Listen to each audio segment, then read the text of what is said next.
Hello, and welcome to Hard Compound, an American take on Formula One. We just finished watching Sao Paulo, Brazil.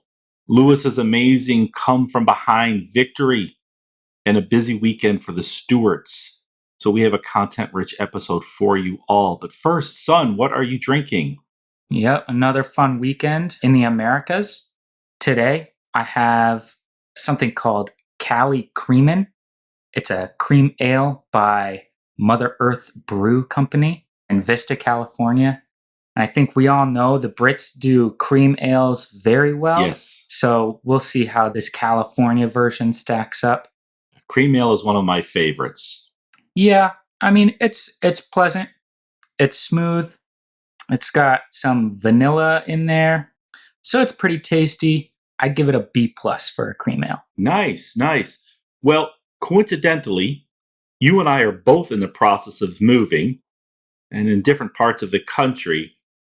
I didn't have time to shop, so I just reached into the fridge for a cold one, and I have from Georgia, north of Atlanta, Reformation Brewery. It's a small local brewery in the Atlanta area. This is called Jude. It's a Belgian style triple ale, 9.2% alcohol by volume. Ooh. Yeah, that's a nice little bang for your buck there. So we'll give this a shot. Smells nice, good Belgian style. Hard to mess that up. That is exactly the beer your father would drink, and my father and his father. Nice, refreshing, triple ale, kind of your standard lager with a little bit more kick to it by alcohol. I can recommend it. Nice. So, Sao Paulo. Lewis comes in number one, Max, then Bottas. I think the big story, though, was the stewards, Mercedes, Lewis having to get the new power unit, going to the back of the grid, the qualification penalties, the odd wing penalties, but somehow he came through and was victorious. So why don't you give me your quick thoughts first? Yeah, so this is the third and final sort of sprint weekend that we had. So we had our regular qualifying session on Friday, and then the sprint qualifying on Saturday, and then of course the main event on Sunday. And I think these sprints will definitely give F1 something to think about. I think they've been fun and exciting and just give the sport a little twist. So that is kind of nice to see. We saw Lewis racing from the back of the pack in the sprint. And quite frankly, that was one of the best things I've seen all season. It's just fun to see the best do things that they don't always have the opportunity to do. And he just blew through the field. I mean, it was an impressive run. It was pretty cool to watch him kind of make his way through the pack. And you could see as the sprint went on, he started to learn like where he was better and more capable of actually passing guys. And I think that is just his experience and his talent coming through. So I mean, overall, Lewis Hamilton had just an exceptional weekend, even with all the crazy penalties that he took. But I had a fun time watching the whole weekend, and especially Lewis this weekend. Yeah, I'm mostly in agreement with you. I have enjoyed the sprints.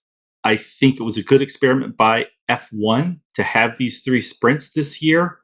I think next year and going forward, as the cars all become more equal, the sprint will have more excitement to it and a bigger impact. Right now, we still have Mercedes typically faster than anyone else, then Red Bull just behind, and then there's a bit of a drop off. So I enjoy the sprints, but I think in the years going forward, when the cars are a bit more closely competitive, it's going to be even more fun. Watching Lewis tear through the field was fun, but I have to say I wasn't very surprised. And it's not just because of the new engine, but last week, after an impressive Max victory, one of the best drives I've seen in a long while, Toto Wolff head of Mercedes, he was saying, just wait till next week. He was not just being competitive or talking smack. He seemed very confident that he knew Mercedes was going to have an engine, a car that was just going to outpace everyone. And we discovered that's exactly what happened. So it was a great, great drive, but I sort of expected something like this given the way Toto Wolff was just talking such trash last week after the Max victory. But, I also just think it's just so much fun to see the best drivers in the best cars having to compete. For so long, it's essentially been Lewis Hamilton with the fastest car. So he's at the front of the grid, and we never see him having to compete against others, having to overtake. And this weekend, we saw all of that. So I really, really had a good time watching this race. You hate to see a race when the stewards are so heavily involved. Here there was various grid penalties. There was the incident with the wing on the Mercedes car. There was the sort of inexplicable fine against Max Verstappen for touching the wing. Someone who's been watching F1 a long time, I always get such a chuckle out of seeing Sebastian Vettel touch and look over all the other cars, and no one has ever said anything. So I think the stewards were sort of trying to stave off Mercedes, Toto Wolff, Lewis Hamilton sort of saying anything, that they were being biased. So they sort of threw a fine over to Max. But overall it was a fun race. Yeah. Yeah. I think the stewards this weekend were kind of backed into a corner most of the time. I mean, the regulations are actually pretty clear about the wing ordeal. And so his wing was open more than 85 millimeters. So they had to basically disqualify him. It's the same crap that happened to Vettel.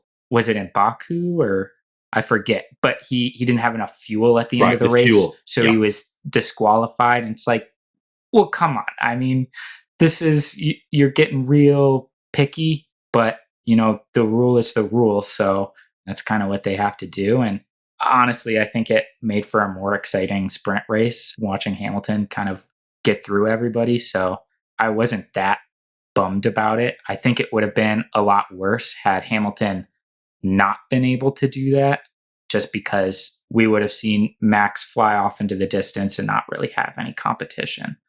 Right. Right. Yeah, and it was fun watching him at least for a couple laps try and hold off Lewis. By the time I think it was the 48th lap, I think Max, he went wide. He tried to take Lewis off the track, but I think he realized there's nothing I can do. His car is faster, and he's going to get ahead of me. But I do think this close battle between Hamilton and Verstappen, the sprint, all the overtakes, it's really setting us up for, I think, what's going to be a really good 2022, because as the cars get more equivalent, more competitive, we're really going to see who are the best drivers out there. So why don't we sort of kind of run through the drivers? Let's do our driver ratings. We'll go from 20 down to number one, sort of like qualifying, but this is who we think did the best and the worst. How about I start? We'll go from 20 to 16. 20, another bad week for Lance Stroll.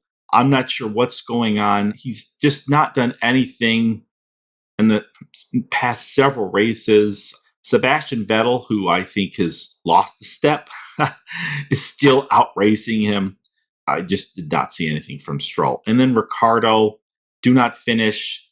It was an uneventful weekend.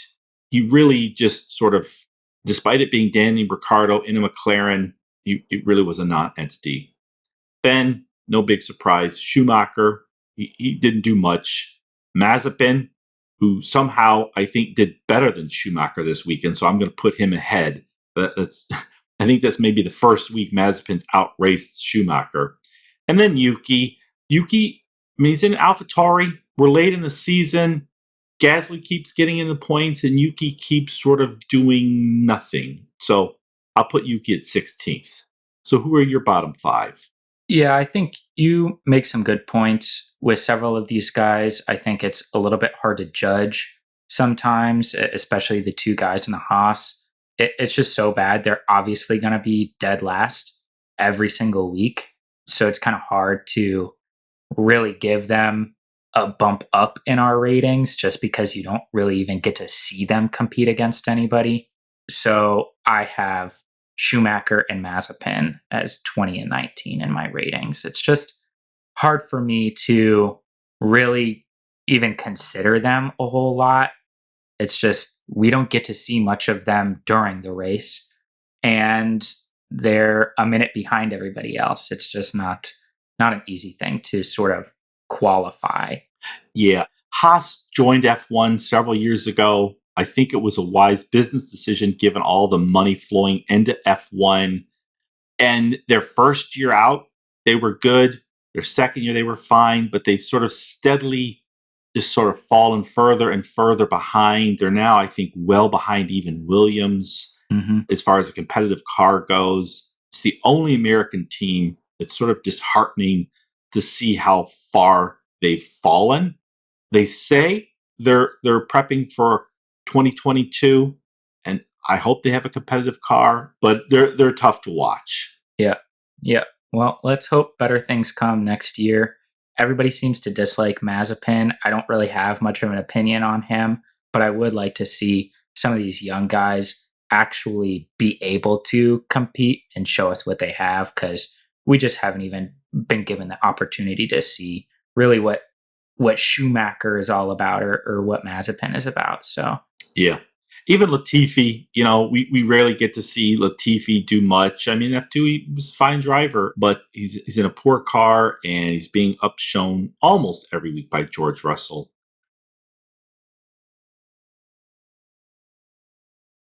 yeah, yeah. even given the car they have. Yeah. You mentioned Latifi. He's back there in my ratings too. He's at 18 for me, just ahead of the two Haas drivers. And then I have, like you, Stroll and then Ricardo as 17 and 16. Stroll, tough weekend again. He got outpaced by his teammate once again, and then had it coming together with Yuki in the race that ultimately I think kind of ended Stroll's day, even though he retired a little while later. And kind of same thing for Ricardo. He had a tough weekend again. Last weekend wasn't great for him, and he struggled again this weekend, and then had sort of a power unit issue that took him out of the race. So Yeah, I think our bottom five, even though we've switched them around a bit, they're the same.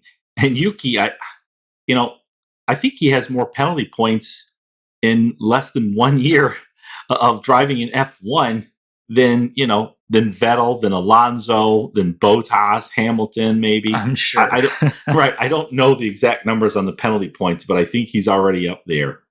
So 15 through 11, my 15 and 14, Latifi, then Russell. They're both in the Williams car. That car's, you know, we should always expect it to sort of be in the back of the pack. And I think they both did as much as they could at this race in that car. Then Giovinazzi, sort of the odd man out, still not doing anything to sort of warrant him being in that Alfa Romeo. It may be unfair, but he's in a middling car and not doing really anything to impress us enough to make us want to see him remain in Formula One. Hmm. Next is Norris. The whole McLaren team seems to have lost a step, but Norris, I think he came in 10th, but not a great weekend. I know I think he bumped, was with Signs there at the start, but just didn't do much. And then Vettel. Vettel's in Aston Martin, doing as well as I think Seb Vettel at this stage of his career can do in that car, but he does keep outpacing Lance Stroll. And at some point, you would think Stroll needs to step up. Hmm. Yeah, I definitely understand several of those. So I'm kind of with you on Yuki. He's my 15th driver. He just keeps having issues. I think maybe we are not giving him necessarily his fair dues because Gasly is in the other AlphaTauri and he has been lighting it up all season. So maybe that discrepancy is just because of Gasly being so good, where the AlphaTauri maybe actually isn't that great, and probably for a young, inexperienced, and rookie driver like Yuki, he just hasn't quite figured it out yet. He's got that seat back for next season. I think he needs to do big things next season, and I'm really hoping he does do much, much better next season because, he was brought up as this young, fun, and exciting Japanese kid who's just extremely talented. So we haven't really seen that since the first race of the season. And I'm hoping that next year he can kind of prove that he is capable of being an F1 driver. I'm not even sure we'll see him on a full season next year. Honda, he came through Honda. Honda's pulling out of F1 at the end of this year. Red Bull, which oversees the AlphaTauri team, has shown they're willing to pull guys even in mid-season. So I think if Yuki doesn't step it up, I could see him being out of F1 a few races into 2022. Yeah. Hope I'm wrong because I like Yuki, but I'm just not seeing much from him. Mm-hmm. Yeah.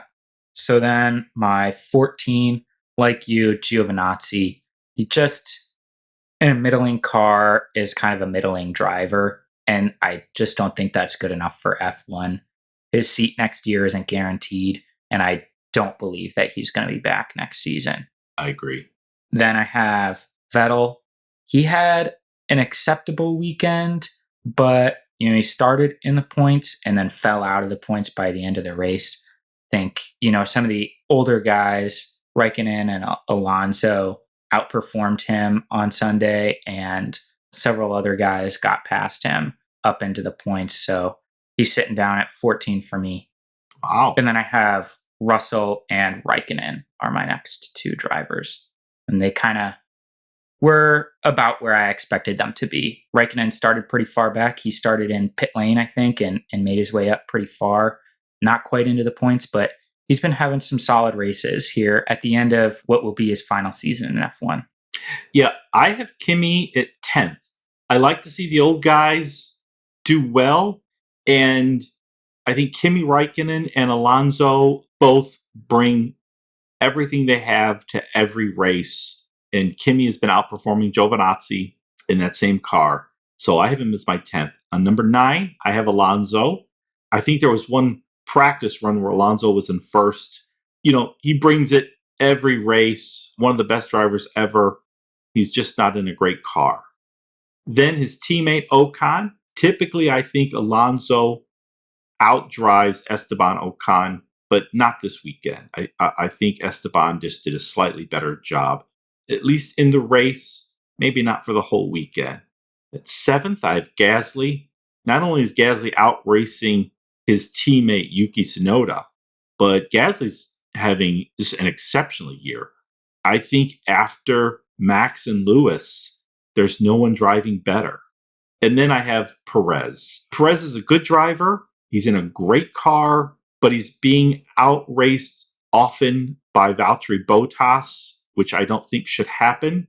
And he's being a good teammate. He's helping Max when he can, but I still think Perez could have done more in that Red Bull this year. He had a good weekend, but not great. So he's my number 6. Nice.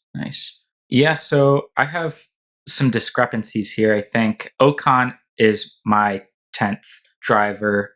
He was solid, ended up in the points, kind of where he needs to be, but he got outraced, in my opinion, by Alonso and by a number of other guys this weekend.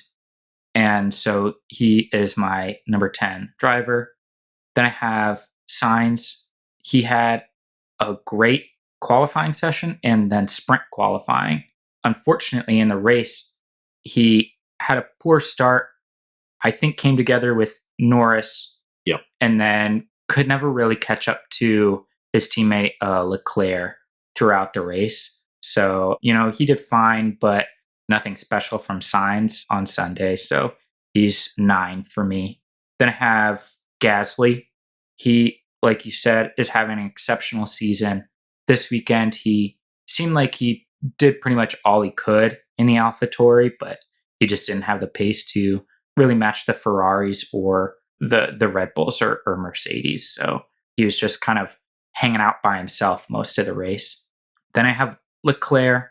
I thought he did fine, pretty much like Signs, but ended up ahead of his teammate. So I had him a little bit higher up in the ratings. I mean, then for me at number 6, I have Lando Norris. I know you put him pretty far down. I thought he had a very good start, was unfortunate to get the puncture when he came together with Signs. I think he was pretty far off the track and Signs pulled out a little bit and they collided and Norris came off pretty poorly. He limped his way around that first lap, was so far back from everybody, and then ended up in the points by the end of the race. I mean, I thought he had a pretty great drive throughout the day to get him back up into the points. Yeah, yeah. Well, I think you make a good case with Lando. I had him out of the top 10, but I think you may be right on this one. I'm unfairly judging him possibly for that minor collision with Signs. He took the worst of it. You're right on that first lap. For a moment there, I wasn't sure he was going to continue. So he did fight his way back. He did get a point. I'm not sure it's enough for McLaren to sort of take that third spot away from Ferrari. So maybe I was a little harsh with him. So 5 through 1. Number 5, I have Valtteri Bottas. Bottas has one job: take the fastest car in the grid and come in second place. And he almost did. But Max is just too good of a driver. But Bottas did mostly what he's tasked with, which is help make sure Lewis wins the race and Mercedes gets the constructors championship. And he did the best he could. He's going to the Alfa Romeo next year. I think that's the car he deserves. But this race, he once again had a poor start, but he helped fight off folks. He let Lewis pass him. He really was able to battle there, almost took second away. I thought, given how fast Mercedes was on this track, that he might, but it wasn't meant to be. So Bottas for me is number 5. I think you have got Leclerc and Sainz too low. They are, I think, driving better now and more consistently than their McLaren rivals. And so I have in 4th Carlos Sainz and then 3rd Charles Leclerc. Both had good weekends, good races. They finished up in the points. They're starting to pull away from McLaren. So I think they deserve the 4th and 3rd spot. Number 2, Max Verstappen. Another solid race. I think he did try to push Lewis off the track, but that's going to happen in a Formula One race. He just did not have the pace this weekend. I think he knew it. Lewis coming from, 6th back to catch him, I think around the 48th lap. I think Max knew there was no way he was going to keep pace with that Mercedes, not with Lewis Hamilton driving it. But he did what he could. He came in second. And he's still ahead, I believe, by 14 points with 3 races to go. And number 1, Lewis Hamilton. I think this is an easy pick this week. Like I said before, Lewis Hamilton has had the best car for years. His teammate is there to help him win. So we've not really had a chance to see Lewis drive as well as he can. And this weekend we did. We got to see all of his skill set and experience and his grit. So I got to go number 1, Lewis Hamilton. Nice. Yeah, I think that's a solid driver rating. Leclerc and Sainz, like you mentioned, have been driving really well for Ferrari and are starting to pull away from McLaren for that 3rd spot in the Constructors' Championship. So I can definitely understand putting them in the top 5. For me, though, the top 5, well, I'll just start for number 5. I have Perez. I thought, you mentioned him a little bit earlier. He did a solid job today. He raced about as well as he could have in the Red Bull, but it really wasn't enough to keep him ahead of Bottas or really help Max a whole lot. So, I think the last several weekends, he has done a lot better in the Red Bull than he had done for most of the season. I think he could have done better throughout the season to really put some distance between Red Bull and Mercedes in that championship. But I think this weekend he was solid and deserving of the 5 spot. Then I have number 4, Fernando Alonso. I Wow. thought he was great, at least in the race. He put that Alpine high up into the points. He outraced Ocon. I mean, he started down in what, like 12th or 13th, something like that, and ended up in, I don't know, maybe 7th or 8th. He had a pretty awesome Sunday race for me. I think he came to play.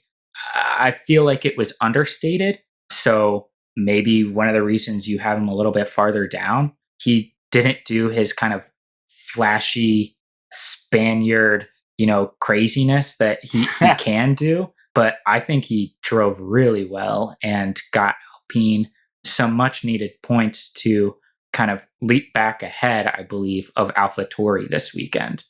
Yeah, yeah. Alonso's so good, I probably do discount that a bit.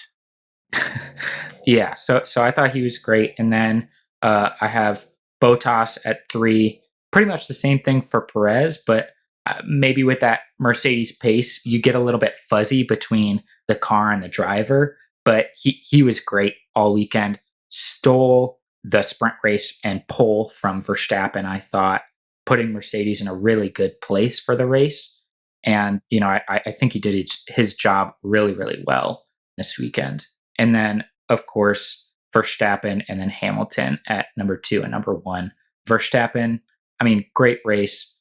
Did not have the same pace that the Mercedes did or that Hamilton had, but he did a really solid Verstappen race. He came in second, held off Lewis for about as long as he could, probably longer than he should have, and ended in second place. So, still well ahead of Hamilton in the championship fight and putting Red Bull in a good place for the last few races of the season.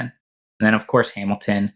We said it last week about Verstappen, just clinical, basically a perfect race from start to finish. Hamilton was the same this week. I mean, he saw Verstappen last week and said, "If you can do it, I can do it better." And I think he did this weekend. It was a very impressive weekend for him. Nice, nice. Yeah, yeah. This was, like I said, love watching Hamilton, love watching Verstappen. And when they have competitive cars, it's so much fun. So this was a great race. Well, we've gone through all the drivers. Next segment, the virtual podium. Here in Ann Arbor, Michigan, the Michigan Wolverines, the football team hands out the helmet stickers for those players that sort of do above and beyond. Instead of just focusing on the drivers for the virtual podium, let's sort of give awards for the unsung. So I'm going to do this. Give a sticker to first Interlagos, the track. It seems as if every year, it's not that we get the best race here, but there's usually something fun. There's usually some great pace that always makes this an exciting race. And this year, once again, was something great. I guess my number 2, my second on the virtual podium would be the stewards. They had to deal with sprint, with power unit penalties, with the odd wing penalty, the fine against Max for touching Lewis's wing, and you never touch another man's wing. There was some sort of post-race fine for Lewis for removing his seatbelt early. Just a whole slew of fines and penalties and rulings by the stewards, and so they made their presence known. So we'll put them on the virtual podium. And then I think third is the 2022 season. This has been such a great season. We're seeing some real competitive racing. I mean, the championship is still in doubt. The last several years, Lewis and Mercedes have locked it up so early. And here we are going down to the wire with 3 races left. Next year, we're going to see Russell in the Mercedes alongside Hamilton. Checo Perez will be once again in the Red Bull, so he'll know exactly how to operate that car. The new rules and spending cap should make things a bit more equitable. And it's a crazy long season. I believe 23 races Yeah. from March to November. So I think we might have even more fun next season than this season. So those are my 3 up on the virtual podium. What about you? Nice. Those are very good. I mean, I love just saying Interlagos. It's just kind of fun to say. So definitely with you on that. And yeah, definitely looking forward to the 2022 season. It should be a ton of fun, unless Russell and Hamilton just run away with the championship. But hopefully, we'll see some good battles there. So for me, my three stickers are maybe a little bit different. So I'll give the first one to Anthony Davidson. So the feed that I get is from Sky Sports. So he's one of the guys that is either down at the paddock or watching a lot of the onboard feeds and stuff like that.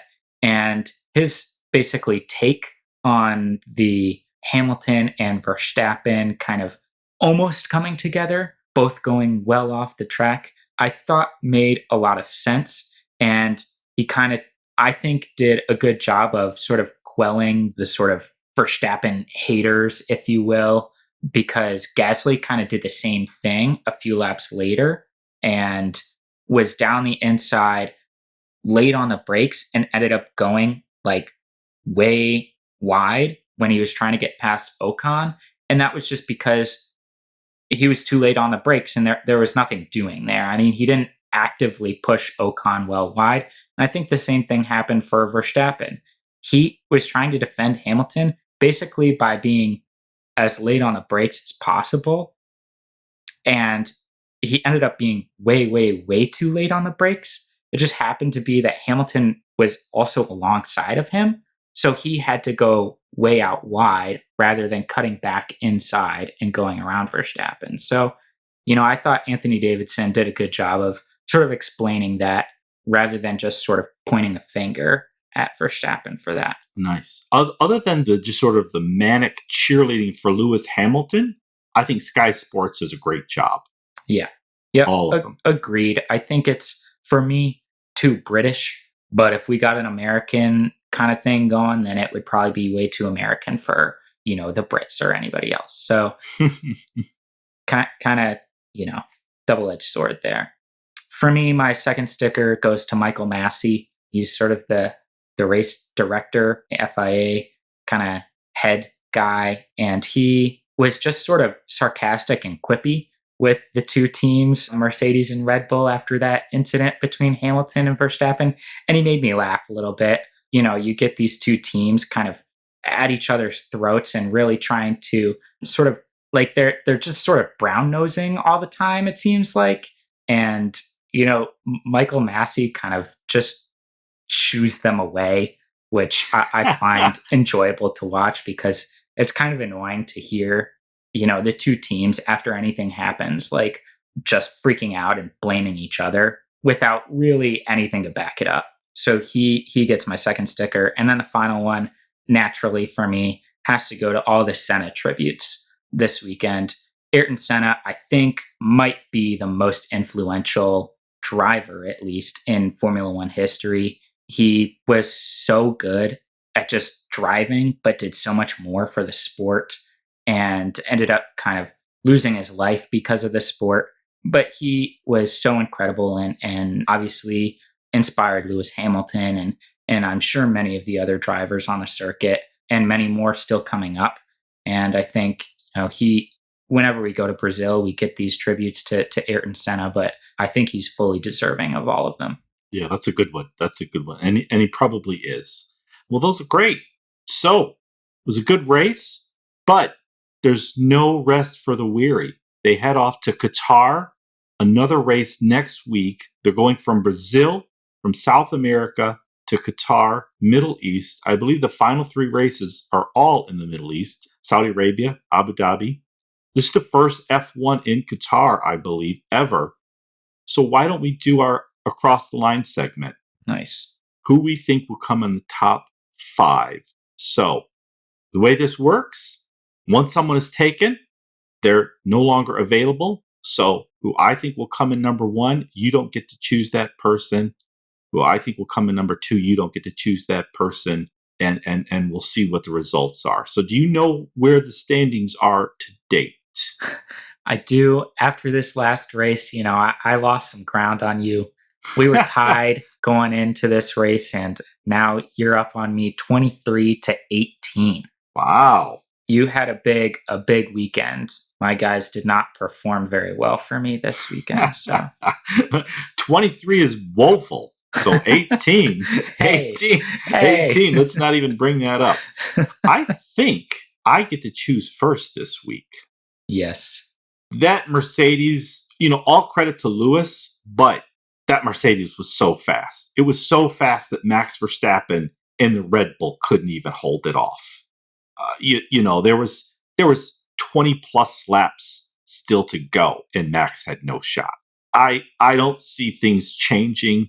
The fact that this is the first F1 in Qatar at this track, we might get to see something fun, something weird. You never know. But I got to go Lewis Hamilton at number one. Interesting. So you're number 1 and 2. Who do you have? Yeah, for my crazy predictions that we usually do, I won't give it away just yet, but I think this might just be a shit show. So I'm going to shake it up a little bit, Nice. and I'm going to say Ferrari gets their first win of the season, and I'm going to take Charles Leclerc at number 1. Wow. You know, Charles has had a solid year. I mean, and we've seen him on the podium, but just a handful of times, I think. He's had a solid year, Mhm. but that would be pretty incredible. They had Austin in the United States, went back to Europe, a week break, then to Mexico, then to Brazil, now all the way off to Qatar. So I think if there were ever any craziness that was going to happen, any major screw ups, it would be at the Qatar race. So that's a good one, Leclerc. All right, number 2. Number 2, this is a more difficult pick for me, but I think he's might just be my favorite driver, and he's been really solid, I think, the last several weeks. I'm going to take Fernando Alonso getting on the podium. Wow. Well, if anyone can get that Alpine on the podium, it'll be Fernando Alonso. But I'm just not sure. But there's only 3 races left. I think if you're gonna sort of win this thing, win the across the line, you need to swing for the fences, and that one definitely is. Okay, my number 2 and 3. Well, you've made it easy for me. That Mercedes is so fast, and we've not had a Mercedes 1-2 this year at all, but I think we will next week. It's a new track, a new locale, but Ooh, that same old Mercedes. So I'm going with Lewis, then Bottas. Then, to shake things up, my number 3, I'm not going with Red Bull, either Max or Perez, but sort of Red Bull light. I'm going to go with Gasly. He's been lighting it up. He's been doing such a great job. I think if there was any race late in the season where Red Bull were going to screw up, it's going to be at the end of this 3 weeks in a row. So I'm going to go Gasly, my number 3. All right, 3 and 4 for you. nice. Okay, so this is just my chaotic top 5, I guess. I'm going full chaos. Just anything goes. It's going to be weird and ridiculous. He's had a woeful last several weeks. It's been tough on him pretty much the whole season, but Mr. Canada Lance Stroll is going to get on the podium. Wow, wow. I am having a tough time envisioning any scenario where that happens. But it would be fun to watch. All right, number 4. All right, number 4. This maybe makes a little bit more sense. I think he had a really solid week this weekend, and he's not going to get any punctures. I'm taking Lando Norris. Oh, nice. That's pretty solid, I think. Lando is due, if not for a podium, for a top 5 finish. Mm-hmm. My 4 and 5. Well, I went with Red Bull Light with Gasly and the AlphaTauri at number 3. I'm going to go 4 Max and 5 Sergio Perez, taking them off the grid. You no longer have either of them available. Wow. Okay. Well, that is just a boring top five if I do say so. No, that's solid. I'm hoping for kind of some craziness next weekend. So we'll see. Let's see. Who do I have left here to pick from? Ooh, this is a tough pick. I think, I haven't taken or I have Leclerc on the top step of the podium, so I'm going to have his teammate coming in the top five, Carlos Sainz. Oh, nice, nice. Yeah, they've been close. It took Sainz a few races, I think, to really sort of get the most out of that Ferrari. But since then, he's driving as well as Leclerc. So I think that's a good pick there. Some of the other ones, I'm just not so sure of. But speaking of craziness, any crazy predictions for Qatar or the remainder of the season? Yeah, so my crazy predictions for the rest of the season are definitely a little bit chaotic. I think that things are coming down to the wire. Guys are going to take some more chances. We're going to see a few lunges and a few bad decisions. I'm going to say there's a red flag in each of the next three races.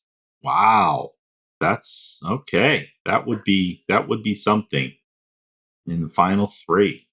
Okay, that's a good crazy prediction. I don't know if I have one. It's the end of a long 3-week stretch of races. They're going all the way from South America to the Middle East. It's the first time in Qatar, first time on this track, which I believe was designed first for motorcycles. So I am going to say my crazy prediction will be there will be a major crash and it will be caused by Antonio Giovinazzi. That is my. Well, Oh man, I why know, you got to do the kid like that? I know, but I think he's sort of angry over how he's been treated there at Alfa Romeo. I think he's going to try to do something rash to show he deserves it, but it's late in the season on a new track in that car. I think Antonio Giovinazzi is going to be the center of something bad in Oh, Qatar. no. That will be my crazy He's gonna prediction. touch somebody's wing, and they're You gonna never chop touch, off his fingers. right? So You never touch another man's wing. So, I guess unless you're Seb Vettel, right? That's right, right. Seb gets away with all of that stuff. He's such a good guy, and he's had so many victories and championships that I think they let him just sort of do whatever he wants. yeah, Apparently, the yeah. stewards give him carte blanche. Special treatment Seb. That's what we'll call him. Yeah, right, right, right. Well, this was a good discussion. I think your picks are crazy. I don't think any of them are going to land, and I will pull away, but I hope not because yours are much more fun and interesting. If you are correct, then that Qatar is going to be a race for the ages. Okay, that's it. I wish to thank everyone for listening to the world's most beloved father and son F1 podcast, and we are lights out. See ya. Thanks for listening.